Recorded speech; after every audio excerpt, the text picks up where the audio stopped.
Hello and welcome back to another Inspiration Clan video tutorial. Today I am going to show you how to use smart filters to work in a non-destructive way.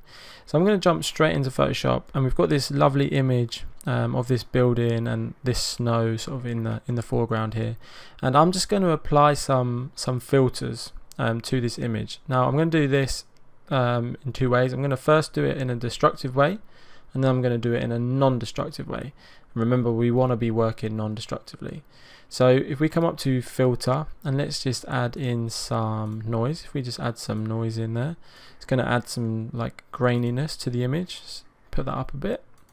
Let's add let's add some sharpening in, an unsharpened mask. Again, let's just okay that. And then let's just add let's come up and add maybe like a blur gradient, add like a tilt shift or something a little bit major, bigger edit, click OK. Okay, so those three edits have clearly changed our image quite drastically, and because we've performed that on this background layer on the actual image, we have no way to go in and change those edits. We have to move forward with those edits. That is working on a destructive way because we've destroyed the pixels in the original image. Now that's not the best way to go, so what I'm going to do, I'm just going to undo those changes. So we're back to the original image, and what I'm going to do this time is apply those same filters as smart filters. Now smart filters are essentially that, they're very smart. You can go back in and you can edit them. It's the exact same as we've done before, but with much more flexibility moving forward. So what we have to do for that is right click on the layer, and we have to convert the layer to a smart object. Now you'll see this different sort of icon appear on the layer, so that's what you need to look for.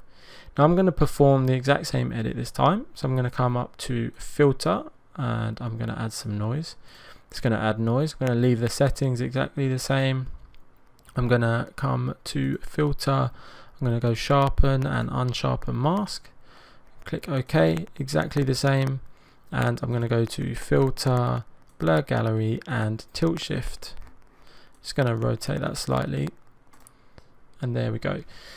So that is the exact same three filters that we've applied to this image as we did previously, but this time we've done it in a non-destructive way. Now the non-destructive part of this is on this layer we have this little drop down arrow on the right. So if we click that, we can now see all our filters here. So not only do we have our filters, we also have a layer mask for all the filters, which we didn't have before.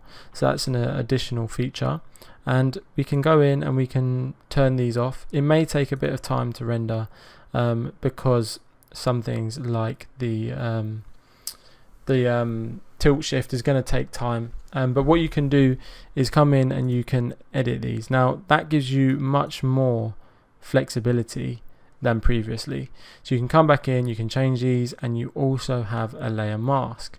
So you can see here that's rendering out. So like the blur gallery, the tilt shift is going to take more time when you turn them on and off, but that essentially gives you much more flexibility to come in and edit your images. It's a non-destructive workflow, so I'd always advise, if you can, add in your filters as smart filters, so you're working in a non-destructive way to give you flexibility in Photoshop. Thank you very much for joining me in this video. I shall see you in the next one.